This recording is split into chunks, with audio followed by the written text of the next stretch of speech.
Wow! మంచిగా క్రిస్పీగా కానొస్తున్న ఈ ముక్కలను చూస్తుంటే నోరూరుతున్నదిలే.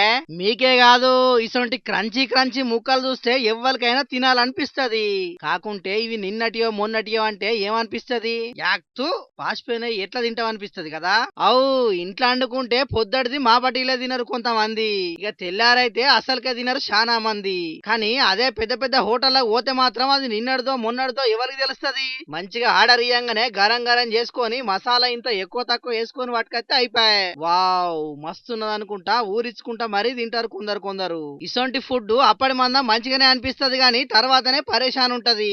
అందుకనే రంగంలోకి దిగిర్రు ఫుడ్ సేఫ్టీ అధికారులు.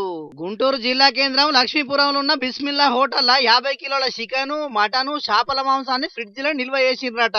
రోజుల కమానం ఇట్లనే నిల్వుంచి అవసరం ఉన్నప్పుడు అండుతున్నారట.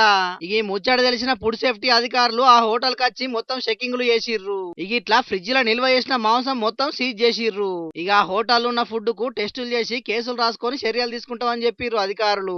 మొత్తం 10 టీములుగా విడిపోయి అన్ని హోటళ్లలో తనిఖీలు చేస్తున్నారు. మరి అధికారులు ఎప్పుడో సుక్కదెయ్యి పడ్డప్పుడు కాకుండా కనీసం నెలకోపారన్నా ఇట్లనే తనిఖీలు చేస్తే హోటళ్లు నడిపేటోళ్లకు భయం ఉంటది. జనాలకు మంచి తిండి పెడతారు కాబట్టి జర గట్టిగా పని చేయురు అని అంటున్నారు ఊకుకే హోటల్లో ఫుడ్ తినేటోళ్ళు. ఇంకొందరేమో తీసుకునే పైసలు తీసుకుంటూనే ఉన్నారు, ఉల్టా పాసిపోయిన మాంసం మాకు పెడతారా అని గరానికి వస్తున్నారు. ఏం చేస్తాం, పైసలు సంపాదించుకునేందుకు మంది పానాలను లెక్క చేయకుండా అడ్డమైన గడ్డిని కూడా తినేందుకు మోపైతున్నారు కొందరు ఇట్లా.